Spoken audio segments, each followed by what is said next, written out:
Këshilli i Imunitetit dhe Mandateve nuk ra dakord për imunitetin e ministres Belinda Balluku. Mazhoranca doli hapur duke deklaruar se masa e pezullimit është e mjaftueshme, teksa opozita kërkojnë që imuniteti i saj të hiqet. Reagimi i parë pas mbledhjes erdhi nga kreu i grupit parlamentar të Partisë Socialiste Tauland Balla, i cili theksoi se kuvendi ka marrë kohën e nevojshme për shqyrtimin e kërkesës së SPAK, veçanërisht pas përfshirjes së gjykatës kushtetuese në proces. Sipas tij, diskutimi në Këshill dhe pyetjet e ngritura nga anëtarët ka shërbyer për të sqaruar parimin e prezumimit pafajësisë. Në emër të 5 deputetëve socialistë antar të Këshillit, ai deklaroi se nuk janë dakord me mënyrën se si Partia Demokratike ka propozuar dhënien e autorizimit për arrestim. Balla sqaroi se autorizimi nuk jepet nga Këshilli i Mandateve, por nga seanca plenare e kuvendit. Çështja sipas tij do diskutohet në mbledhjen e grupit parlamentar të Partisë Socialiste, ndërsa pas hartimit të raportit nga Ulsimania në emër të socialistëve, në seancë do të paraqiten 2 relacione, një nga PS dhe një nga PD, përpara votimit përfundimtar. Nga ana tjetër, 5 deputetë të opozitës antar të Këshillit për Imunitetin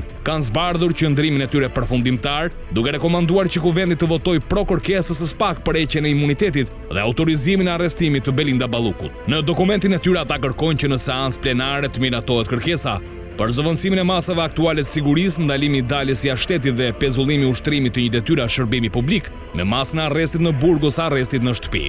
Sipas dokumentit, Balluku dyshohet për kryerje në mënyrë të përsëritur në bashkëpunim të veprës penale, shkelje e barazisë së pjesëmarrësve në tendera apo ankande publike. Organi i akuzës ka paraqitur para Këshillit argumente për rëndimin e pozitës procedurale të saj, duke pretenduar ekzistencën e fakteve të reja penale si dhe rrezikun për prishje provash apo ndikim mbi dëshmitarët. Sipas prokurorëve, më 20 nëntor 2020 dyshohet se janë intimiduar 2 dëshmitar, ndërsa në kuvend janë dorëzuar rreth 16.000 faqe materiale hetimore, përfshirë transkripte bisedash. Gjatë përgjigjeve ndaj pyetjeve të deputetit të Partisë Demokratike Gazmend Bardhi, përfaqësuesit e SPAK kanë deklaruar se janë konstatuar fakte të reja penale dhe se gjendja procedurale është rënduar, ka rrezik të prish prova dhe të kryejë krime të tjera. Sipas prokurorisë, më 20 nëntor, Balluku ka intimiduar 2 dëshmitar duke u kërkuar të ndryshojnë dëshminë, ndërsa disa të fortë i kanë kërcënuar ata në emër të saj. Këto pretendime sipas SPAK mbështeten në transkripte bisedash që përfshihen në materialet hetimore të dorëzuara në kuvend.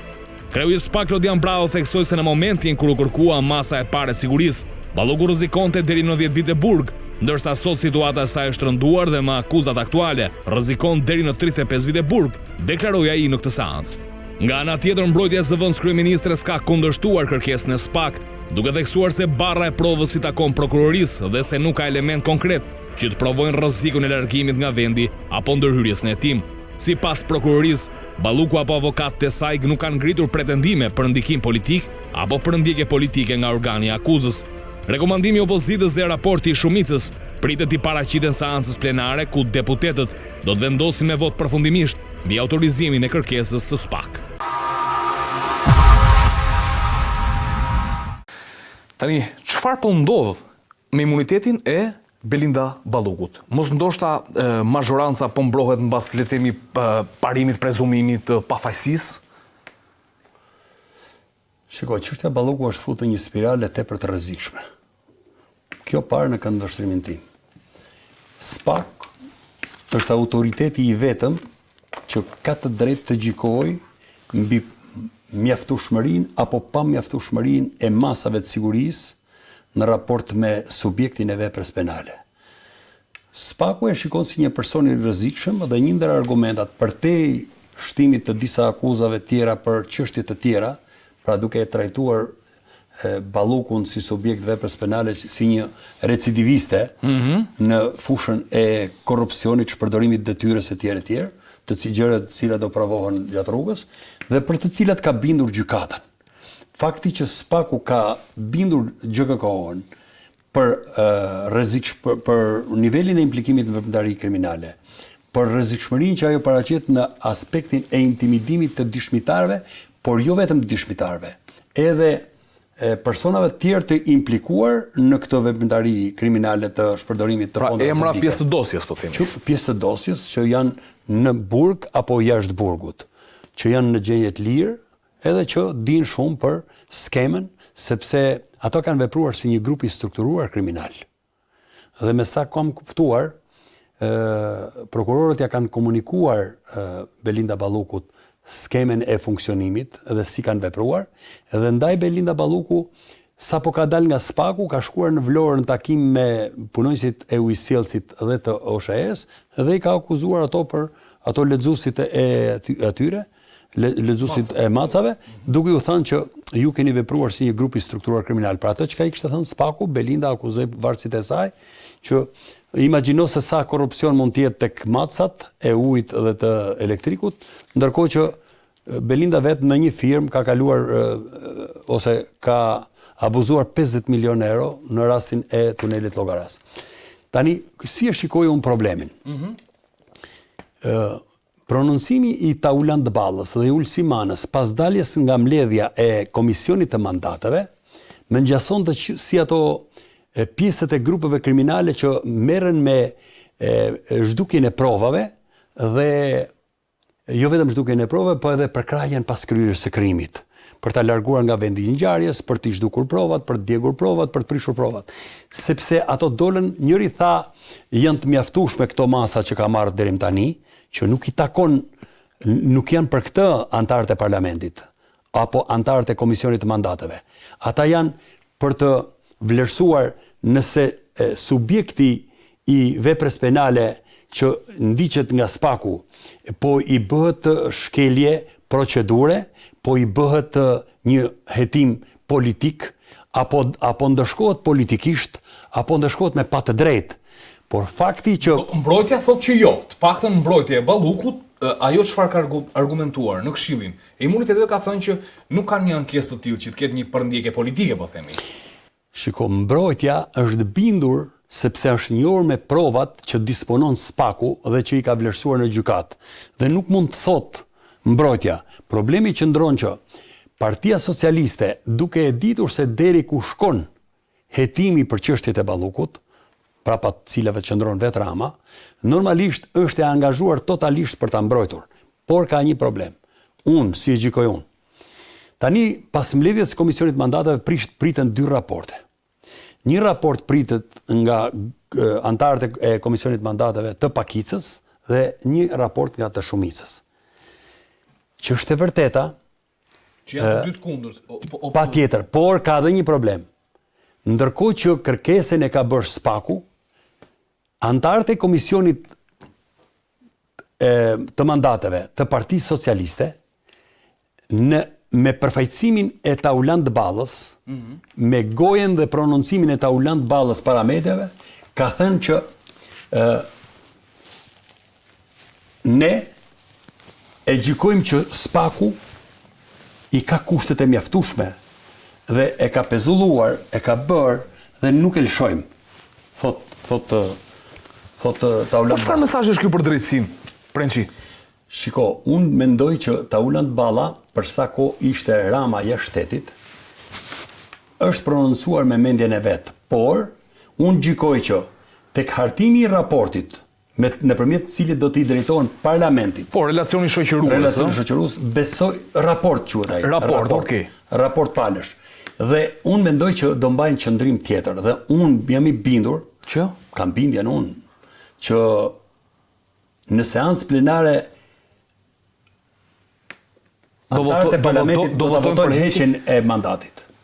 Pse ky ndryshim për shembull, ndryshe qëndrimi i përfaqësuesve? Ata janë të detyruar ta bëjnë mbrojtjen deri në një pikë, por duke parë reagimin e Bashkimit Evropian, eksponentëve të Bashkimit Evropian, jo vetëm të atyre që banojnë në Tiranë, por edhe të atyre që vinë dhe ikin, duke parë dhe reagimin e ambasadës amerikane, që tërthorazi ambasada amerikane me prononcimet e sotme i ka goditur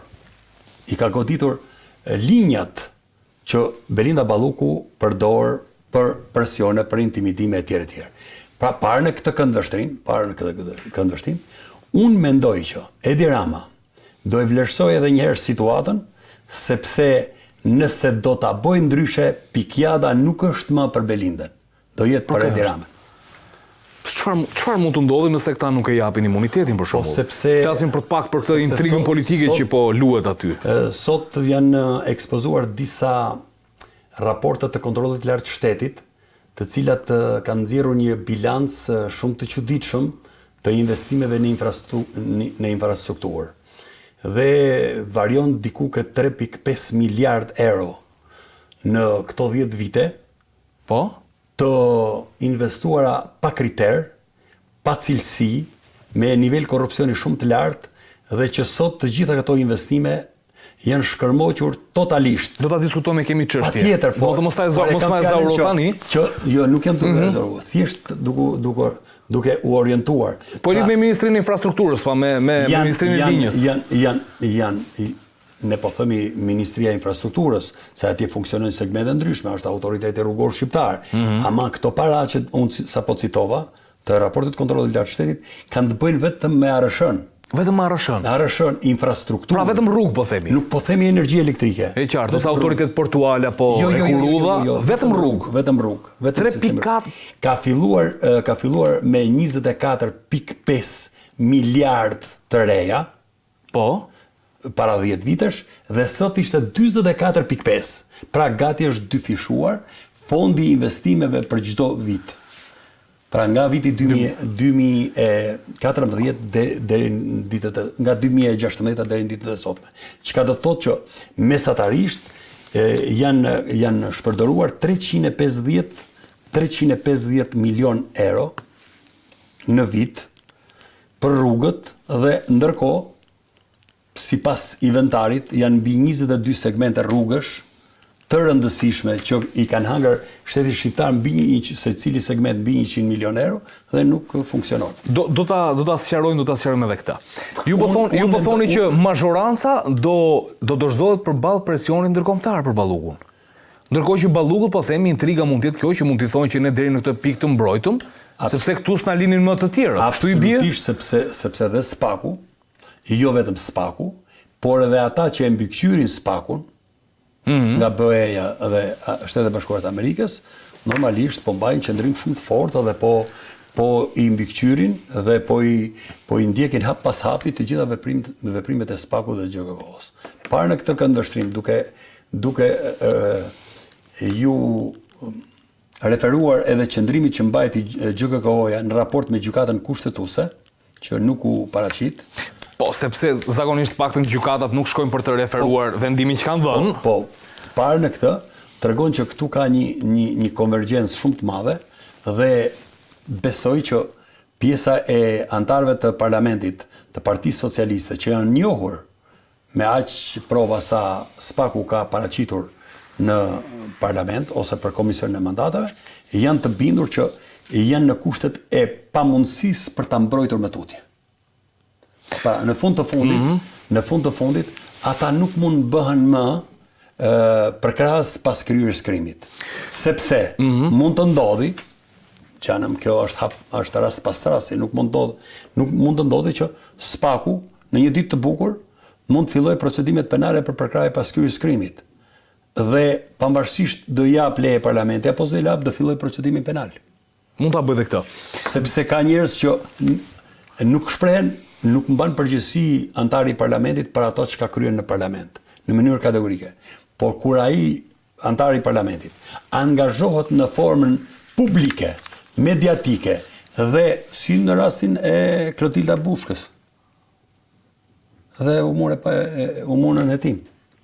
Po, e qartë. Pra kjo seancë e kuvendit, Prençi, ku do të votohet pro apo kundër heqjes së imunitetit Ballukut, do të jetë vija ndarse nëse Shqipëria, le themi, mbështet drejtësinë dhe i drejtohet Bashkimit Evropian, apo i kthen kurrizin. Do të jetë kjo vija ndarse, do të jetë kjo seanca që bën këto ndarje në sytë e opinionit ndërkombëtar dhe në sytë tanë? Po, unë besoj që Rama i ka mundësi të reflektojë, sepse kanë filluar prononcimet. Gjermania po mban qëndrim shumë të rrept ndaj pushtetit të Edi Ramës, ndaj qeverisë shqiptare. Për shumë arsye, edhe i ka deklaruar, francezët po kështu, ama ka disa qëndrime shumë të rrepta. Francën e ka mirë se ka mik Macronin, por duhet parë politika ndërkombëtare. Dëgjoj, nuk bëhet fjalë këtu për marrëdhënie midis individëve. Bëhet fjalë për marrëdhënie me institucionet. Evropa në fundit kur vepron unike në raport me shtetet që pretendojnë për të bërë antarë të Bashkimit Evropian. Por Gjermania po mban flamurin e goditjes jo si Bashkimi Evropian, po vetëm si shtet, sepse nga qeveria Rama është denigruar si shtet edhe pse ka një zënë shumë të fuqishëm në investimet, madje sidomos në investimet në rrugë. Biznesi gjerman në mënyrë kategorike nuk është qasur fare, madje është larguar nga Shqipëria. Qoftë ato biznese që mbikëqyrnin aeroportin e Tiranës. Ne futëm amerikanët të akshi, Prenqi. Nuk i futëm amerikanët të akshi. E thavëm amerikanët tregtisë. Gjermanët jo. Unë po diskutoj për infrastrukturë. Ti e largove Gjermanin nga porti i Durrësit edhe e largove edhe nga aeroporti i Rinasit. E di pse ndodh kjo, se me Gjermanët nuk mund të marrësh pjesën e Ariut, që ta bësh, të kushtoj 2 e ta bësh 4 tenderin. E ta marrësh gjysmën për vete, 50% të fondit. Jo 50%, por 100%, sepse nësa është 2, po 100%, aq takon ti e merr 100% ti merr dyshën tjetër, siç ishte formula e Gysagasit. Pra me Gjermanët nuk e bën dot këtë. Atëherë çka do përdorish? Do përdorish këta oligarkët shqiptar, do u japish llomkat në infrastrukturë me qëllim që ta marrësh 100% të pastër fitimin. Dhe kjo ishte formula më e turpshme e kompromisit të një qeverie me një grup kriminal.